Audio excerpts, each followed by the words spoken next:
colher, e tudo que plantamos colhemos, e tudo aquilo que nós não gostaríamos de colher, se formos nós que plantamos, vamos ter que colher. E muitas vezes nós não plantamos, mas alguém plantou, alguém deixou aquilo e aquilo floresceu, aquilo cresceu.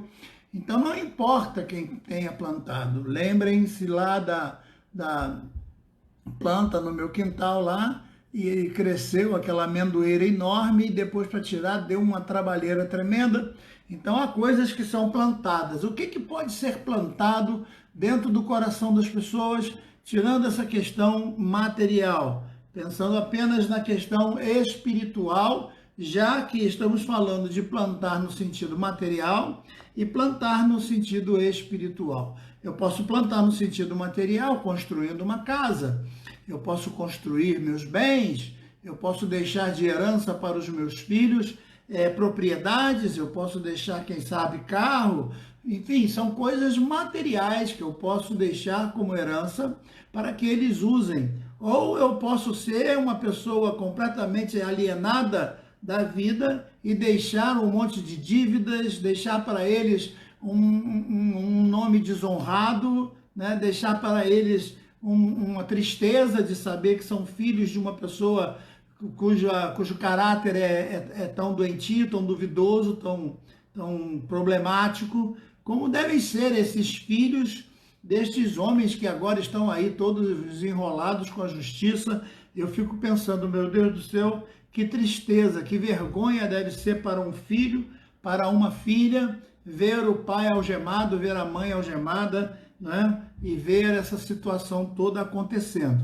Mas, por outro lado, também não. Eu vejo pessoas aí que veem os erros dos pais e também dão razão. Eles estão ali crescendo no mesmo intuito, estão crescendo ali no mesmo ambiente e eles acham que está certo mesmo, tem mais é que fazer o que está errado. Eu ainda me lembro bem de uma vez que passei na estrada e tinha um caminhão tombado, um caminhão de cerveja tombado, e o homem estava preso nas ferragens e tinha lá uma polícia segurando a população para não invadir a cabine onde o homem estava preso.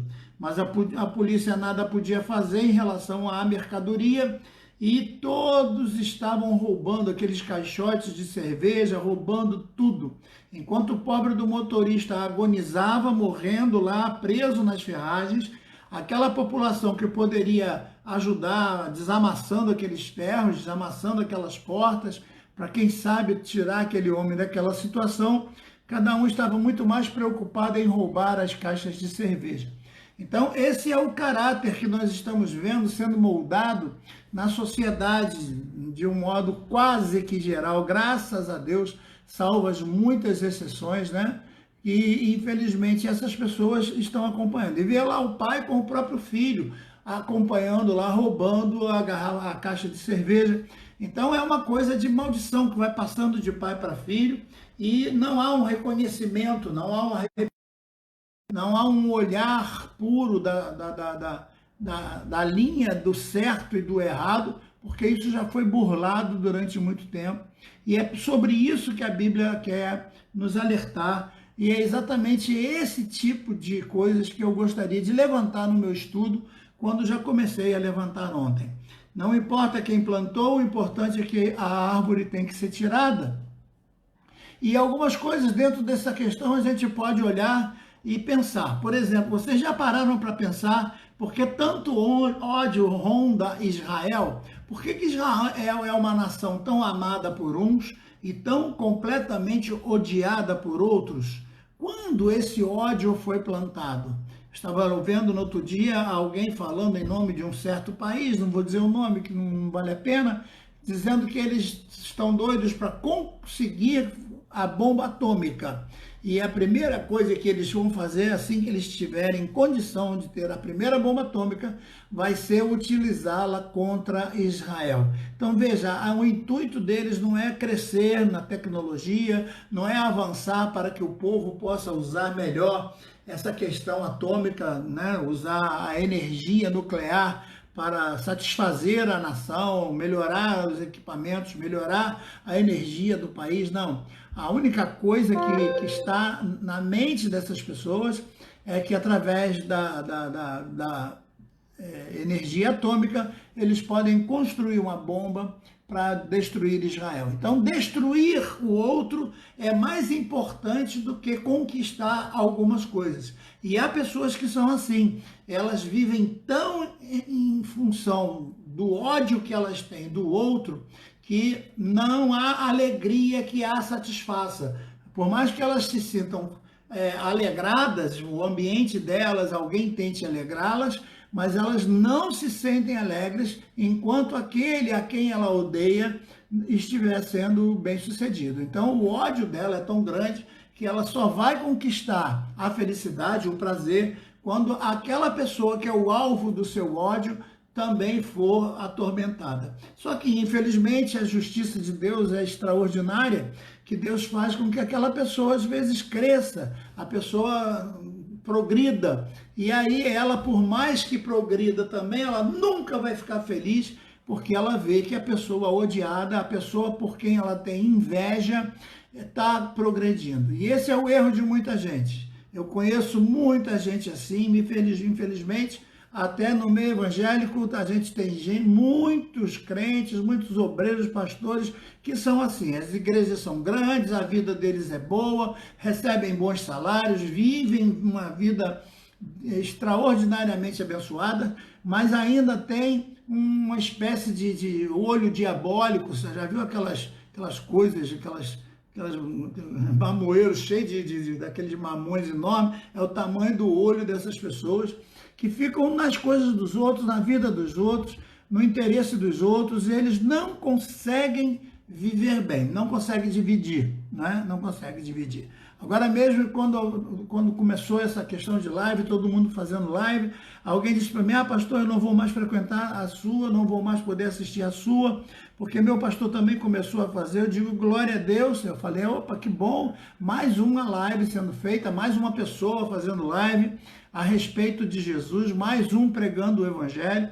O diabo achou que fechando as igrejas ele ia ter sucesso, fechando as igrejas, mas pelo contrário, o que aconteceu foi que cada um acabou abrindo uma porta aberta para a pregação do evangelho dentro da sua própria casa. Então, daqui de dentro do meu apartamento, eu consigo atingir a dezenas e dezenas de pessoas que neste momento estão assistindo, né, pela internet a nossa pregação. Então é importante que a gente entenda isso, que a cada dia nós vamos crescendo em graça, em sabedoria, e o Senhor vai nos dando a bênção. Mas o indivíduo que vive no ódio, ele nunca vai conseguir prosperar, ele nunca vai conseguir a satisfação total, porque ele não vive em função dele, ele vive em função dos outros. Então ele olha para o lado e vê qual é a maior igreja, a minha tem que ser a maior. Quem prega mais, eu tenho que ser o melhor pregador. Quem se veste melhor, eu tenho que me vestir melhor.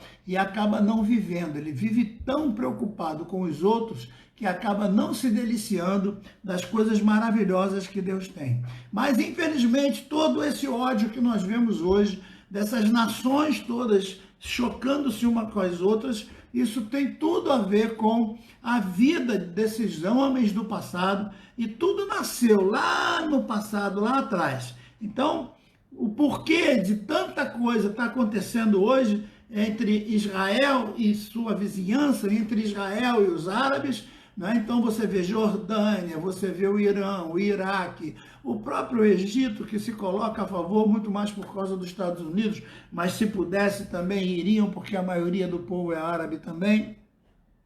Por que no fundo, essa nação Israel é tão odiada? Por causa do passado, por causa do que ela passou, né? Por causa do que foi semeado no passado. Então é sobre isso que nós queremos pautar o nosso estudo. Já pautamos o de antes de ontem, né? Infelizmente ontem não teve. Então, é importante você pensar nisso aí. Como você pode adquirir as bênçãos de Deus e, ao mesmo tempo, observar. Lembre-se que nós lemos aquele texto que o indivíduo pode, ao mesmo tempo, estar semeando coisas boas e, ao mesmo tempo, semeando coisas ruins. Eu falei, está em Gálatas, foi o texto que nós lemos na live anterior e vamos dar prosseguimento agora.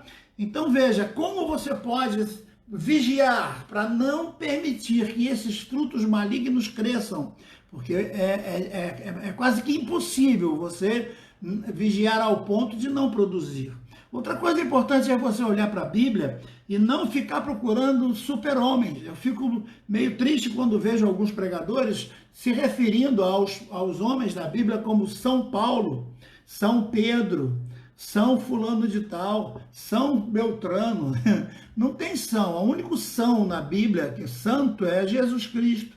O único São da Bíblia é São Jesus de Nazaré, certo? Os outros não eram, nunca foram. Não há santos na Bíblia. Todos são seres humanos com mesmas características humanas que são suscetíveis a erros e também a acertos. Então, o que nós temos? Nós temos escritores. E o que me faz mais amar a palavra de Deus é que esses escritores não são tendenciosos.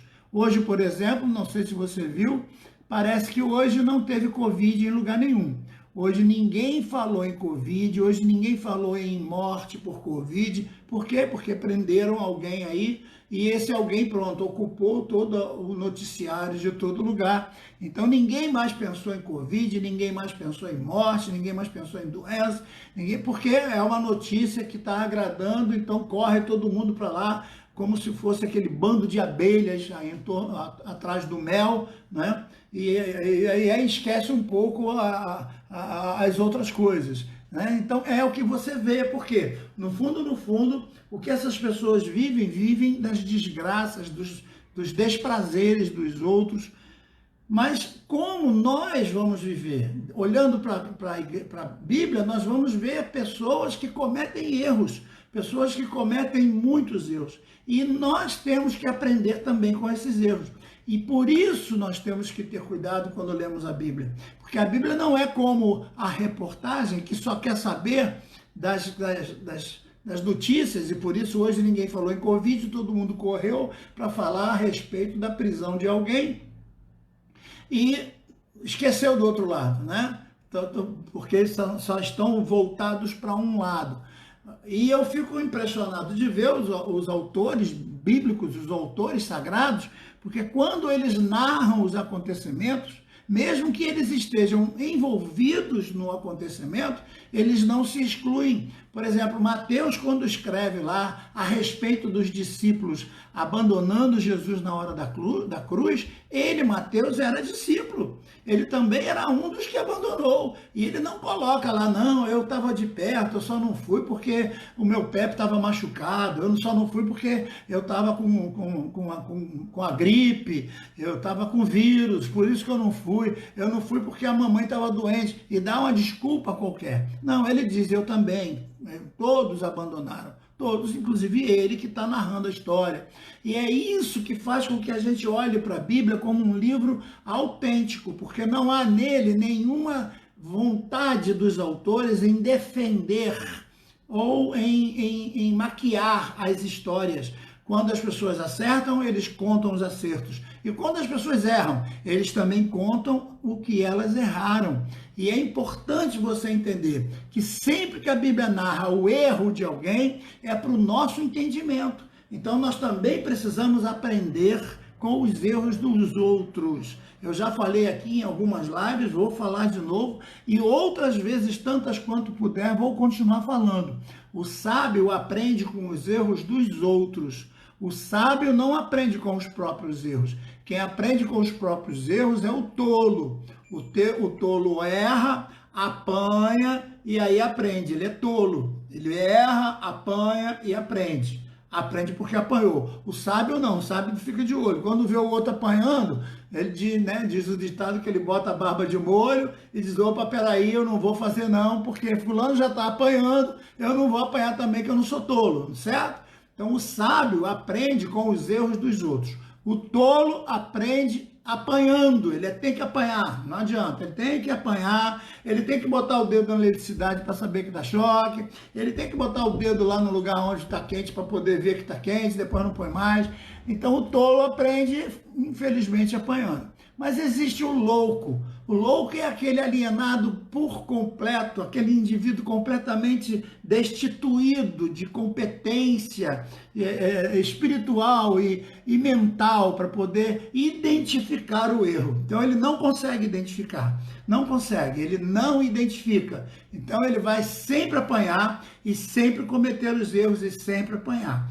A mente, por exemplo, de um psicopata, de um sociopata, é uma mente que trabalha completamente diferente e às vezes eles estão aí inseridos no meio da sociedade, quem sabe até nas próprias igrejas, mas eles nunca conseguem admitir o próprio erro. Se você perguntar para um estuprador desse aí, assassino, cruel, por que ele matou a menina, aí ele vai dizer, eu matei porque ela gritou. Se ela não tivesse gritado, ela estava viva. Então ele põe a culpa na garota.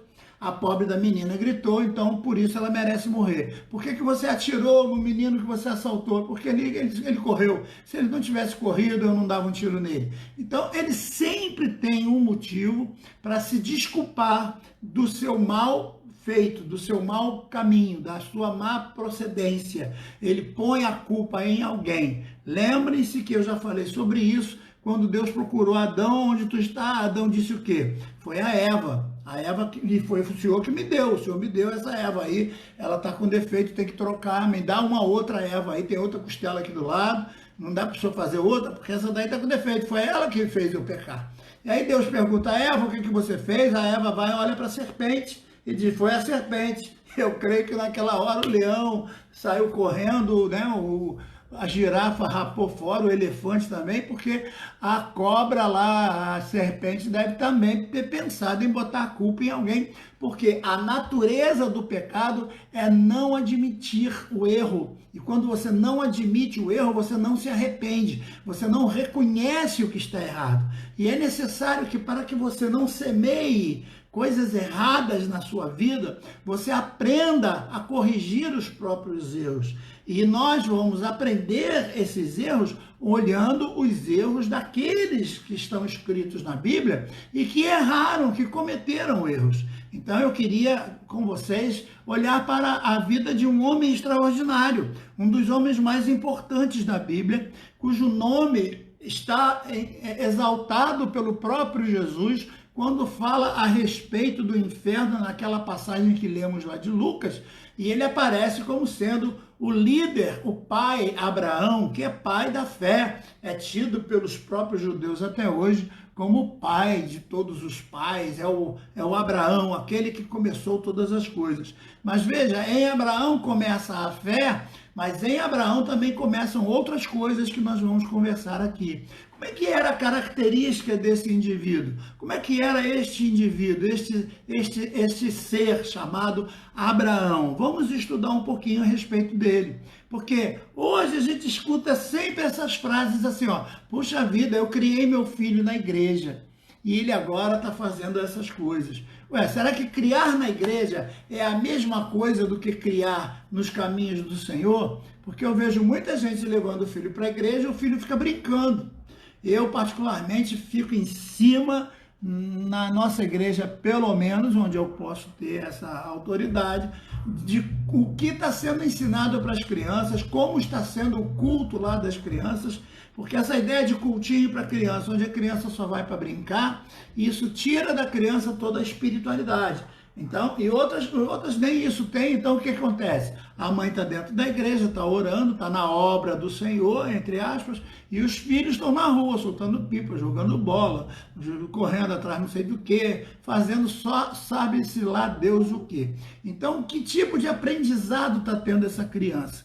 Me lembro quando eu falei aqui de um presbítero que deveria sim brincar de bola com o pai. E alguém me recriminou, jamais jogaria bola com meu filho, porque depois ele vai aprender a torcer por um time e vai não sei o quê. Não estou me referindo a isso, eu não estou dizendo que você, se você não torcer por time nenhum, se você nunca for ver jogo de futebol, teu filho não vai se interessar em ver jogo de futebol. Teu filho não vai fazer nada do que você mandar. Não adianta brigar, gritar, espernear. Você só vai ensinar seu filho fazendo. Seu filho é uma espuma que absorve tudo aquilo que você é. Não é o que você fala, é o que você faz. Então, o filho de crente só vai ser crentinho se o crente for crente verdadeiro. O filho de crente só vai ser crentinho se o crente não for um crente hipócrita, que é crente na igreja, mas em casa não é filho, não é verdadeiramente um crente. Então, você pode reparar, por exemplo, o nome de alguns bandidos famosos. Eu ainda me lembro daquela perseguição de alguns, né? Poderíamos citar aqui alguns nomes, e vocês vão perceber que a maioria desses grandes bandidos, a maioria, tem nomes bíblicos. É Elias, Jacó, não sei o quê, são nomes bíblicos. Ora, quem põe um nome bíblico num filho não está mal intencionado, mas infelizmente essa criança criada da forma que ela bem entende, a própria Bíblia diz que a vara é para o lombo do faltoso. Então, se ele não consegue entender, ele precisa ser educado, ensinado. E nós vamos tratar aqui de educação e nós vamos falar aqui também sobre correção. As coisas precisam ser corrigidas. Tudo na vida precisa ser corrigido. Tudo. Eu tive que pôr prótese dos dois lados da cabeça do fêmur para corrigir. Também dos dois lados do quadril para corrigir. Próteses para corrigir. Eu não tenho mais a articulação dos dois lados, então eu coloquei prótese para eu poder andar, para corrigir, para melhorar a minha vida. Então, nós temos que entender que a vida é assim. Agora, essa ideia, faça o que eu digo, mas não faça o que eu faço, isso aí a gente ainda ouve hoje em muitos lugares. Então, se o pai bebe, o filho vai beber. Se o pai fuma, o filho vai fumar. Se o pai joga, o filho vai jogar. Se o pai mente, o filho vai mentir. E é exatamente aqui que eu quero entrar na história de Abraão com vocês. Quero pedir a vocês licença para falar das partes erradas da vida deste grande homem na fé, deste nome que sempre vai ser lembrado como pai na fé, né? Aquilo que ele fez de bom, mas também, infelizmente, deixou vazar por entre os dedos algumas sementes que não estavam dentro do propósito, nem dele, nem de Deus, e acabou causando sérios problemas que nós vamos perceber ao longo do tempo, certo? Então, é com todo respeito que eu vou falar de Abraão, assim como eu falo dos erros de muitos da Bíblia e falo dos meus próprios, e quando alguém cita erros meus, eu tenho que ter a capacidade de aceitá-los, desde que sejam erros verdadeiramente comprovados. Agora vejam aqui, como seria essa chamada de Abraão? Irmãos, eu acho a chamada de Abraão uma coisa fantástica, porque ele já tinha 75 anos de idade. Então vai aqui agora um conselho para você, que está aí dentro de casa, quem sabe assombrado, quem sabe aí perturbado por essa situação da pandemia, quem sabe você não está entendendo, né, que o mundo não acabou, a vida está seguindo, e tudo indica que esse vírus já está sendo controlado, e se outro pior vier, nós vamos ter que agir de acordo com o outro, senão a vida continua. Se Jesus não voltar para arrebatar a sua igreja, porque sinais para o arrebatamento não existem. Os sinais que nós falamos, e já falamos isso em escatologia, são sinais para a vinda em glória de Jesus, e tem a ver com Israel e o resto do mundo. Em relação à igreja, não há sinal mais nenhum para se cumprir. Israel já voltou a ser nação, Jerusalém já pertence a Israel, as nações já estão agindo de acordo, tudo que tinha que ser estabelecido já se estabeleceu. Então, na verdade, nós estamos dentro de um período agora para que as pessoas vivam, né, já na esperança de que Jesus pode chegar a qualquer momento. Antes de Israel ser estabelecida, não tinha como. Antes do computador, por exemplo, era tolice alguém falar que uma pessoa pudesse falar aqui e gente lá na Argentina, como nós temos gente na Argentina, temos gente lá em Portugal, temos gente lá na África, temos gente nos Estados Unidos que estão ouvindo o que eu estou falando aqui agora. Não é? Vejam, para tanto lado. Então, é importante. É importante também saber que a vara que disciplina, ela tem a ver com a sabedoria do pai. Ela não é o espancamento.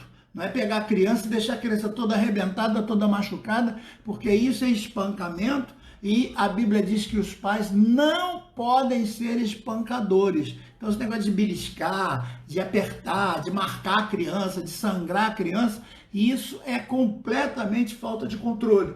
Você tem que ter autoridade sobre o teu filho para fazer ele te obedecer e pô-lo de castigo, se for necessário, ou se ainda tiver que usar uma sandália, um cinto, no lugar certo, na hora certa, para que ele aprenda a respeitar e na idade certa. Não adianta pegar um bitelão já de 20 anos e querer dar chinelada nele, que não vai adiantar nada. Isso vai ser vergonha para você e vergonha para os filhos também.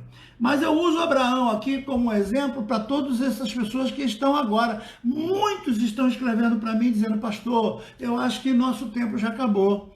Muita gente dizendo: pastor, o nosso tempo já passou. E eu digo assim: que tempo que passou? Eu estou com 60, vou fazer 64 anos.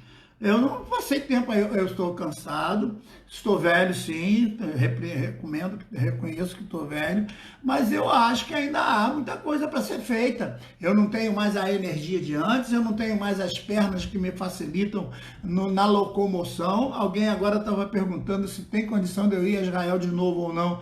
Eu disse que tenho que pensar sobre o assunto, porque ir a Israel é uma coisa, subir aqueles morros é outra, mas eu tenho condição de conseguir uma locomoção mais pequena para mim e ir para os lugares e esperar as pessoas lá. Então eu já estou até planejando isso. Se o vírus for resolvido, a questão do vírus aí, acharem a cura ou acharem uma vacina ou resolverem essas questões, eu tenho vontade de voltar a Israel, sim, e voltar a fazer as minhas viagens, sim, em nome de Jesus. Por quê? Porque para mim a vida não acabou. Não. Porque veja só, Abraão foi chamado aos 75 anos. Presta atenção nisso. Jacó, quando começou a servir ao Senhor com seriedade lá naquela guerra que ele teve com o anjo no Val de Jaboque, ele já estava com quase 70 anos também. Sim, senhor. João, quando escreveu o Apocalipse e a sua carta, ele já estava com 90 anos de idade. É verdade. Quando você lê lá no livro de Josué, você encontra Caleb com 85 anos pedindo a Josué que desse a ele a posse da terra onde ficavam os gigantes. Caleb queria lutar contra os gigantes. Moisés teve medo e recuou e ficou 40 anos no deserto por causa do medo. Por causa do medo, Moisés recuou. Era para avançar e conquistar. Moisés, com medo, recuou e ficou 40 anos de deserto. Então, o deserto não foi provação, não. Foi punição por causa da falta de fé. A falta de fé é medo. E nós vamos ver que o medo tem sido, ao longo dos séculos, o pior problema na vida de todos os servos de Deus. E Abraão não poderia ser o contrário. Então vamos estudar agora a vida deste grande homem e vamos aprender algumas coisinhas com ele. Vamos ler Gênesis 12, a partir do versículo 1, e vamos começar a entender como esse indivíduo é chamado de Abrão, paizão, paião. Aba é pai. E essa continuidade é o aumentativo, assim como no português. Então, é pai grande, certo? Então, Abrão quer dizer paizão, pai grande, paijão, tal. Por quê? Ele não tinha filho, mas ele tratava o sobrinho com o nome, como se fosse o próprio filho. Então, alguns até questionam se esse fosse realmente o nome dele ou se fosse uma espécie de apelido carinhoso que ele recebia por causa do seu sentimento carinhoso em ser pai de todos, né? É um título, pai de todos, e que mais tarde vai ser ampliado para Abraão, com mais um A, para que aumente mais ainda, ou seja, Pai de todas as nações. Então, no fundo, é um nome que é um título. Tem muito isso no hebraico, tem muito isso nos povos antigos, onde os nomes significavam alguma coisa. Então leia comigo, nós temos tempo, se não terminar hoje, termina amanhã, amanhã não, amanhã é sábado, termina em outros dias, a gente vai continuar com esse assunto e eu quero que você me acompanhe. Eu quero que você não saia daí, me acompanhe, não saia deste assunto, porque é importante.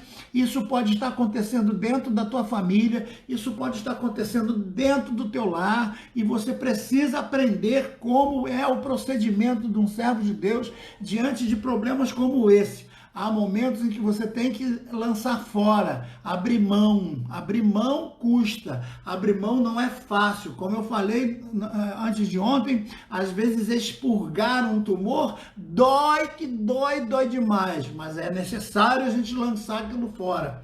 Vamos voltar então para Abraão. Vejam só, capítulo 12 começa a história do nosso querido chamado Abrão ainda, né? Ora, o Senhor disse a Abrão, já paro por aqui para pensar, como que um homem que vive no meio de uma terra idólatra, no meio de um povo idólatra, e o seu povo era seguidor de vários e vários deuses, de repente esse indivíduo agora, aos 75 anos, ouve uma voz diferente das vozes que ele já ouvia no passado.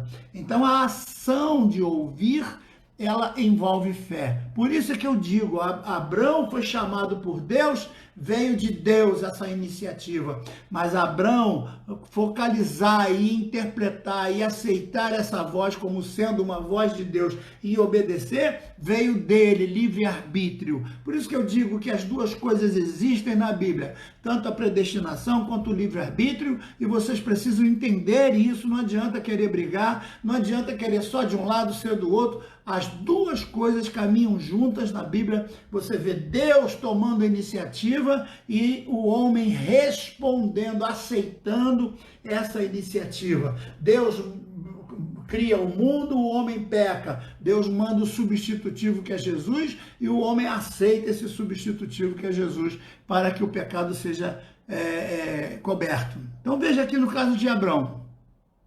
Abrão vai ouvir essa voz.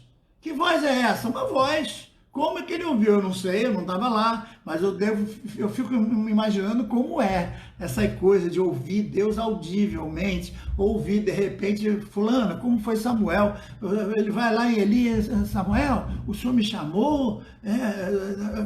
Não, filho, não te chamei não, volta para dormir. De repente ele ouve a voz de novo, Samuel. Então era uma voz audível, não era no coração, não era uma coisa dentro da cabeça dele. Por quê? Porque ele se levanta e vai perguntar se Eli tinha chamado ele. Então o verdadeiro Deus fala, e fala de forma audível também. Ele fala de forma mansa, ele fala de forma suave, ele fala dentro do seu coração, mas para aqueles homens ali, ele falava de forma audível, sim, tá certo? E então a voz disse a Abrão, sai-te da tua terra, do meio da tua parentela e da casa do teu pai, para a terra que eu te mostrarei. Tá bom, Senhor, eu vou, mas vou para onde? Vai andando, eu ainda vou te mostrar o lugar. Então essa caminhada em direção ao nada, essa caminhada em direção ao que não vemos, tem a ver com a gente, com o cristianismo. Você já viu o céu? Você vê Jesus, você caminha em direção a ele, mas você vê ele ou você sente? Ou você pela fé caminha sabendo que está na direção dele. Você não vê o céu, mas você caminha em direção ao céu. Então você faz parte desses que creem como Abraão creu. Ele aceitou o chamado de Deus, ele ouviu, a fé veio pelo ouvir e ele ouviu a palavra de Deus de forma diferente da nossa, porque nós temos a palavra escrita, não é? Mas ele ouviu. Agora vem a promessa que diz respeito à aceitação. Quando você ouve Deus, Deus promete alguma coisa para você. Há uma recompensa em ouvir. Toda ação gera uma reação. E quando você gera a reação que Deus espera, ele vem com uma outra ação para te abençoar por causa da sua reação. Então Deus fala com uma ação, você reage com obediência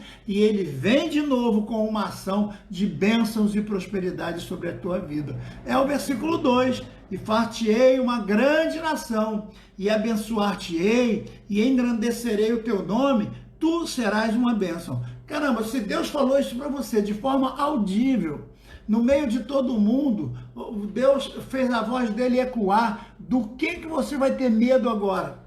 Você vai ter medo de quê? Se você ouviu a voz de Deus, que você vai ser pai de uma grande nação, de você trairia muitos e muitas nações, que você seria abençoador, que você seria o patriarca de muitas e muitas nações, você teria medo de quê?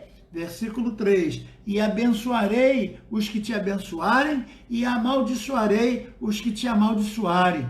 Em ti serão benditas todas as famílias da terra. Olha que coisa linda, você é um gerador de bênçãos para todas as famílias da terra. Quando você obedece ao Senhor, quando você sai daquele momento de erro, do momento das coisas erradas e vem ouvindo a voz do Senhor em direção ao nada, porque você talvez não saiba nem para onde você está indo, né? Em direção a que você está seguindo, você também não sabe, você está seguindo o Senhor.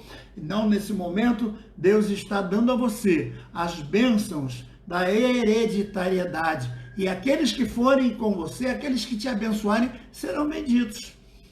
Muita gente não sabe, mas no momento em que ele se levanta contra um servo de Deus, ele está se levantando contra o Deus daquele servo. Quando alguém se levanta contra mim, não está me atacando, está atacando aquele que me mandou. É verdade, está atacando aquele que é o Senhor sobre mim. Então, eles vão sofrer sobre eles as consequências dos atos dele. Eu não preciso eu mesmo ir lá tirar satisfações, nem brigar contra eles, não é? Versículo 4. Assim partiu Abrão como o Senhor lhe tinha dito, e Ló foi com ele. E era Abrão de 75 anos quando saiu de Harã. Então, pare um pouquinho aqui e veja, que idade você tem? Ah, pastor, eu já passei de tanta idade, eu acho que eu não vou mais conseguir não, agora eu não vou mais nem poder ir à igreja, eu não vou mais poder trabalhar, eu não vou mais poder fazer a obra de Deus como eu queria, eu vou ter que escolher um outro pastor para pastorear. Por que pensar desse jeito? Por que pensar dessa forma? Não pense desse jeito, esse pensamento derrotista de que acha que tudo já acabou. Não, quem sabe nós estamos num recomeço, quem sabe estamos agora num momento onde precisaremos de novos obreiros, quem sabe os obreiros que estão por aí meio perdidos, talvez alguns nem voltem mais e você vai ter que treinar outros, mas você ainda está vivo e você ainda está cheio da sabedoria de Deus, você ainda tem competência, você é um ancião cheio de fé, de experiência e de capacidade para dar para os outros. Então não desista, não entregue os pontos. Não acha que já está na hora de morrer. Por que morrer? Morrer por quê? Não, Abraão viveu 175 anos. Depois que ele aceita aqui o Senhor e ele vai seguir o Senhor vai dar 100 anos de vida para ele. Olha só, ele começa aos 75 e vai até os 175. Então pense nisso. A longevidade de vida tem a ver com a grandeza de Deus sobre você. Então não fica pensando em morrer, desejando a morte, orando, já achando que vai ter que... Não, você ainda está vivo. Então procure alguma coisa que você faça e faça bem, faça com carinho, faça com dedicação para Deus, que Deus vai recompensar. E se você serve, você é útil, Deus, por certo, vai manter você dentro disso. Então veja que Deus aqui está falando com Abraão, e Abraão está cheio de fé, cheio de alegria, cheio de vontade, cheio de ânimo, saindo em direção ao nada, né? Mas está indo, está obedecendo, está caminhando, porque ele está obedecendo ao Senhor. E aí vem o versículo 5 que diz assim: e tomou Abrão a Sarai, sua mulher, e a Ló, filho do seu irmão, e todos os bens que haviam adquirido e as almas que lhe acrescentaram em Harã, e saíram para irem para a terra de Canaã e chegarem à terra de Canaã.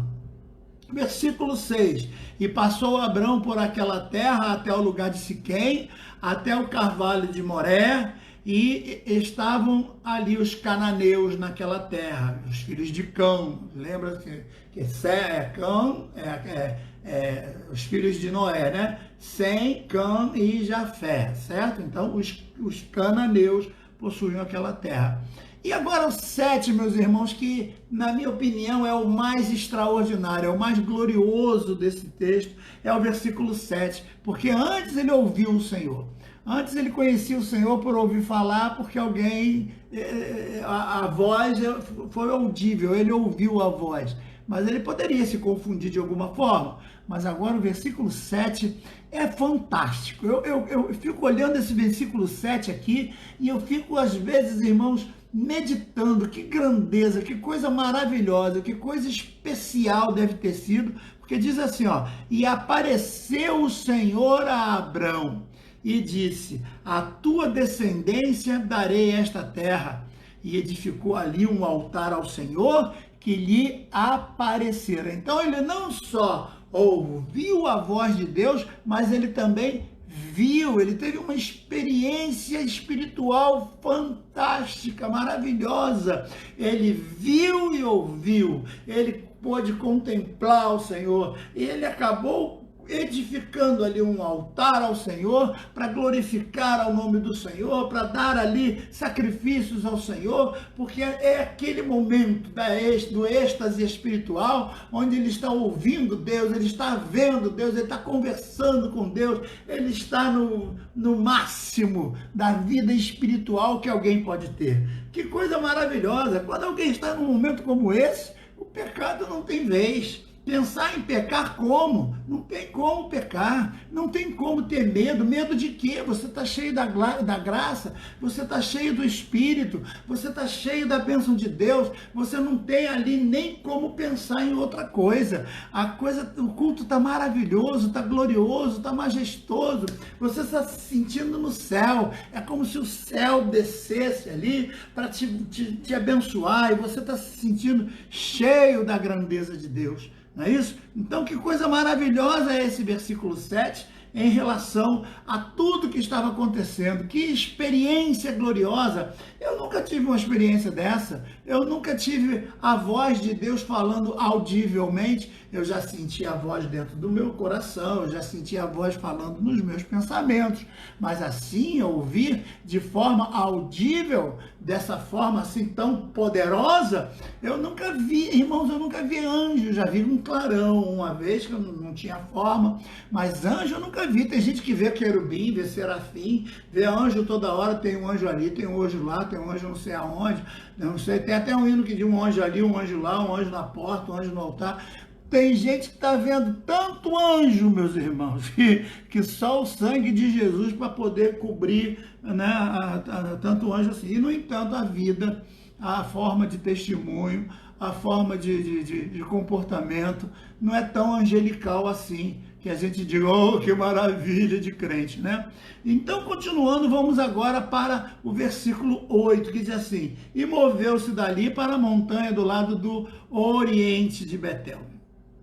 Veja que aqui é o mesmo autor que vai narrar a história de Jacó, então ele já vai usar o nome Betel aqui. Como é o próprio Moisés que está escrevendo o livro de Gênesis, ele já vai usar o nome Betel, ele já está tentando dizer alguma coisa nesse texto, porque Betel, Bet quer dizer casa de Deus, Betel, casa de Deus, certo? Então, Betel é casa de Deus.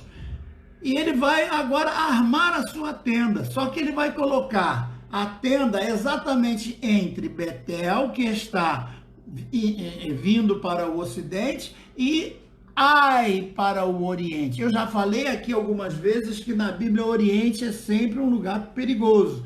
Oriente na Bíblia é um lugar duvidoso. Oriente na Bíblia é um lugar que você tem que ter muito cuidado. As coisas que vêm do Oriente não são lá muito boas na Bíblia. Por isso que eu tenho medo. Eu, quando olho por mapa, eu olho o Oriente, eu vejo de onde está surgindo as coisas aí, o que está acontecendo hoje em dia, vírus e não sei mais o que, está vindo da onde? Do Ocidente ou do Oriente? Você tem que prestar atenção nos fatos históricos e na Bíblia. Ah, pastor, o senhor é muito radical. Não estou sendo radical, eu estou usando a geografia bíblica, eu estou usando a expressão bíblica, porque quando Caim pecou foi para o Oriente, o lugar dele e Cã também tomou a parte do Oriente, e agora é nesse Oriente que vai se estabelecer o pecado, né, dos filhos de Cã, os cananeus, e por isso a terra deles será tomada pelos descendentes de Sem, no caso Abraão. Ele agora vai edificar um altar exatamente entre Betel e Ai.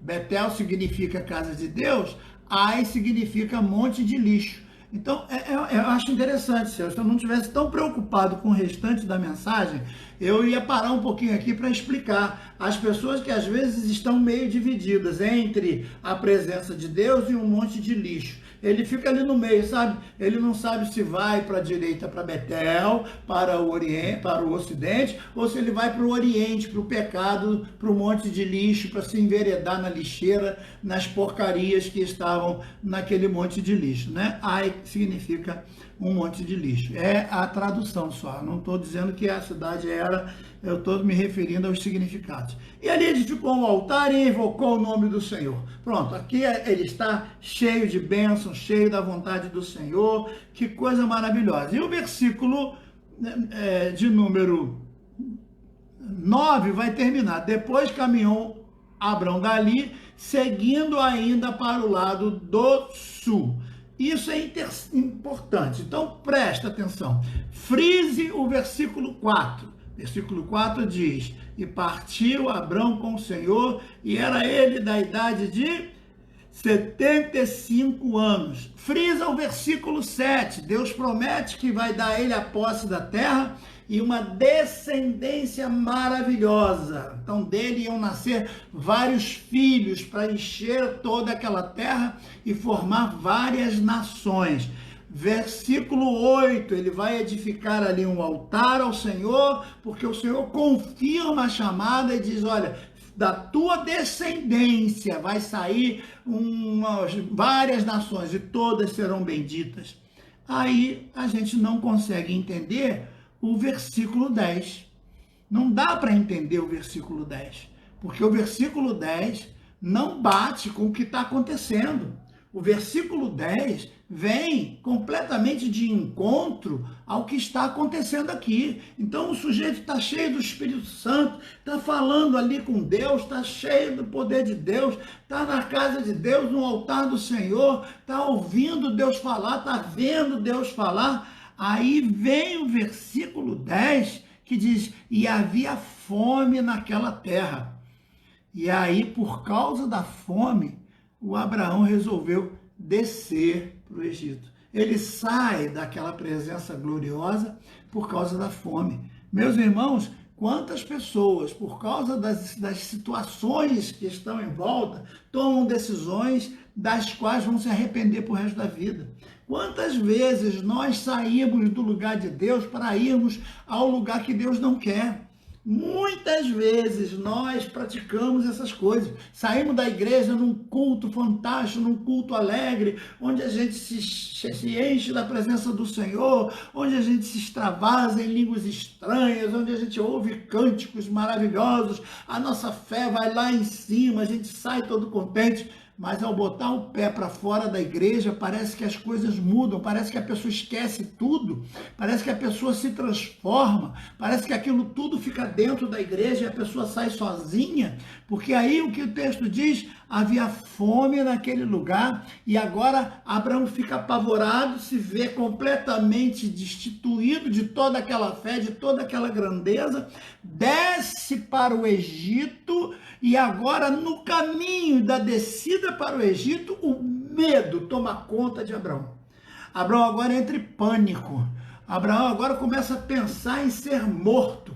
Ele está fugindo da fome para ir para um lugar onde ele acha que ele vai ser morto. Por quê? Porque a mulher dele era muito bonita. Olha as coisas que estão na cabeça do Abraão depois de sair da presença de Deus. Saiu de um culto maravilhoso, saiu da verdade, da presença do Senhor gloriosa, uma presença majestosa, onde ele pôde ouvir, onde ele pôde ver. Ele mesmo fez um altar ao Senhor, viu a fumaça subir, viu Deus ali sendo glorificado. E agora, um minuto depois, ele resolve ficar com medo por causa da fome, e por causa desse medo ele desce para o Egito.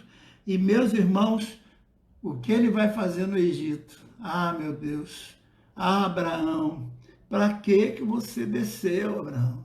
Você desceu para quê, Abraão? Você tinha que ter ficado. Para que você foi para o Egito? Meu filho, eu te pergunto hoje, o que você está fazendo no Egito? Egito não é lugar de crente. Egito não é lugar de servo de Deus. Egito não é lugar de a gente vai hoje ao Egito, fica lá 3 dias só para ver as iguarias, as coisas que tem lá, só para ver as iguarias, não, antiguidades, para ver os resquícios do que sobrou do grande Egito, para estudar arqueologia, para estudar história, estudar muita coisa, depois a gente rapa fora do Egito. Egito não é lugar para sobreviver. Egito na Bíblia é problema, Egito na Bíblia é dor de cabeça, Egito na Bíblia não é lugar onde o servo de Deus deva ficar, porque é símbolo de escravidão, é símbolo de pecado. Como é que um servo de Deus sai do culto e quando põe o pé para fora da igreja já está com a cabeça tomada, e agora ele vai para o Egito, e olha o que ele está pensando, ele pensa em morrer, e aí ele chama a esposa e arma com a esposa lá uma coisa meio diabólica, para que ela diga que não é mulher dele e diga que é apenas irmã, e a coisa vai ficar feia. Não dá mais para a gente falar sobre isso hoje, mas eu espero você na próxima live, porque vamos ver o que vai acontecer com Abraão no Egito. Só a misericórdia do Senhor. Você vai desconhecer completamente esse Abraão da presença de Deus, esse Abraão que está vendo Deus, que está ouvindo Deus. Parece que ele vai morrer, porque no Egito é uma outra pessoa que vai para lá, infelizmente.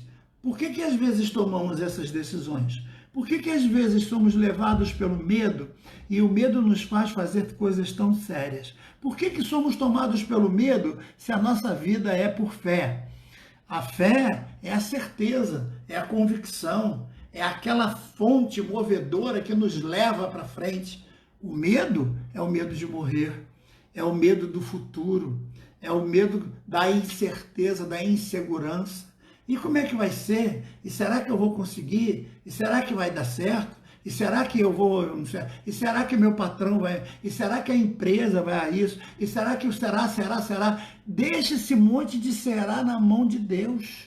Pensa agora que você está na presença do Senhor, glorificando o Senhor e sentindo a presença dEle. Descansa nas mãos do Senhor. Descansa agora na presença do Todo-Poderoso, porque Ele tem plano de bênção para você e para a tua geração.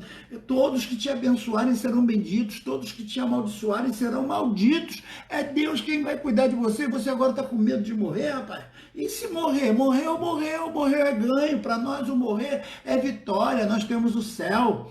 Mas eu garanto para você que muitos de nós não vamos morrer tão fácil assim.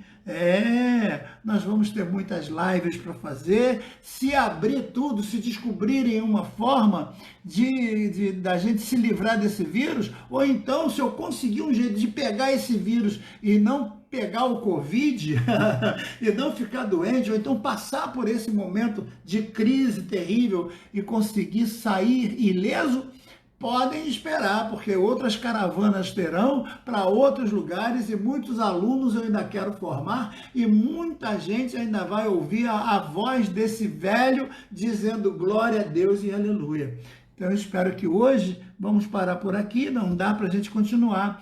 A partir do versículo 10 de Gênesis 12 vai ser nossa próxima live, em nome de Jesus. Domingo vai ser o nosso culto, mas na segunda-feira eu volto para a gente falar de novo de Abraão. E por que Abraão? Por que você desceu para o Egito? Eu pergunto para você hoje. Por que você está pensando em descer para o Egito?